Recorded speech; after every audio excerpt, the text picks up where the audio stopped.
Hi friends, welcome to our channel కమ్మనైన రుచులు. నేను ఇవాళ రొటీన్గా చేసుకునే రసం రెసిపీకి కాస్త డిఫరెంట్గా సమ్మర్ స్పెషల్గా చేసుకునే మామిడికాయ రసాన్ని ఎలా తయారు చేసుకోవాలో చూపించబోతున్నాను.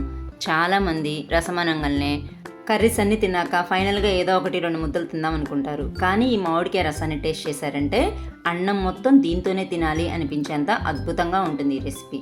ఇక లేట్ చేయకుండా సమ్మర్ స్పెషల్గా చేసుకునే ఈ మామిడికాయ రసాన్ని ఎలా ప్రిపేర్ చేసుకోవాలో చూపించేస్తాను రండి. ముందుగా దీనికోసం శుభ్రంగా కడిగిన మామిడికాయన్ని ఒక 2 తీసుకొని ఆవిరి మీద ఉడికించుకోవచ్చు, లేదా రైస్తో పాటు ప్రెషర్ కుక్కర్లోనే కుక్ చేసుకోవచ్చు. నేనైతే రైస్తో పాటు కలిపి ప్రెషర్ కుక్కర్లో సపరేట్ బౌల్లో పెట్టి ఉడికించుకుంటున్నాను. ఇక పోపు కోసం కాస్త ఆయిల్ హీట్ అయినాక 1 టేబుల్ స్పూన్ చొప్పున ఆవాలు, మినపప్పు, జీలకర్రతో పాటు ఒక ఎండుమిర్చి, చిటికెడు ఇంగువ కూడా వేసేసి చిరిమి పెట్టుకున్న 4-5 వెల్లుల్లి రెమ్మలను కూడా వేసి పోపంతా ఎర్రగా వేగిన తర్వాత ఒక చిన్న పచ్చిమిర్చి, అలాగే 2 రెమ్మల కరివేపాకు కూడా వేసుకోవాలి. నార్మల్గా రసంలో కొంతమంది పచ్చిమిర్చి స్కిప్ చేసేస్తూ ఉంటారు, కానీ పచ్చిమిర్చి ఒక్కటైనా వేస్తే రసం రుచి ఇంకా బాగుంటుంది. కాబట్టి మీరు నెక్స్ట్ టైం ఏ రసం ప్రిపేర్ చేసుకున్నా సరే ఒక్క పచ్చిమిర్చి వేసి ట్రై చేయండి, రసం ఎంత బాగుంటుందో మీకే అర్థమవుతుంది.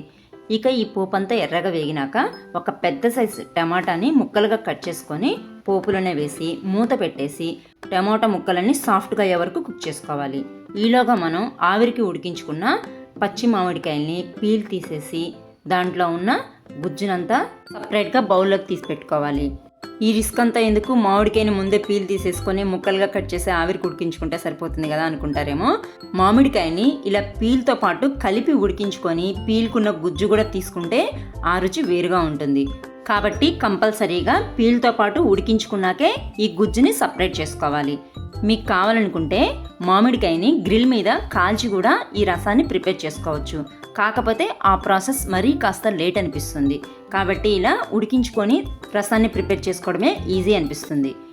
ఇలా ప్రిపేర్ చేసి పెట్టుకున్న మామిడికాయ గుజ్జులోకి ఒక 1/2 లీటర్ వరకు వాటర్ని పోసుకొని టెంకిలకున్న గుజ్జుని ఇంకా బాగా తీసేసుకొని ఈ మామిడికాయ గుజ్జు పూర్తిగా వాటర్లో మిక్స్ అయ్యే వరకు ఒకసారి బాగా కలిపేసుకొని మగ్గించుకుంటున్న టమాటా ముక్కల్లోకి ఈ వాటర్ని పోసేసుకొని మంటని హై ఫ్లేమ్లో పెట్టుకోవాలి. ఇప్పుడు ఈ రసంలోకి సరిపడా ఉప్పుతో పాటు చిటికెడు పసుపు, అలాగే మెయిన్ ఇంగ్రీడియంట్ అయిన రసం పౌడర్ని 2 టేబుల్ స్పూన్స్ వరకు యాడ్ చేసుకోవాలి. నేను ఈ రసం పౌడర్ ప్రిపేర్ చేసుకునేటప్పుడు ఎండుమిర్చి కాస్త తక్కువగా వేసుకున్నాను, కాబట్టి 2 టేబుల్ స్పూన్స్ వరకు రసం పౌడర్ పడుతుంది.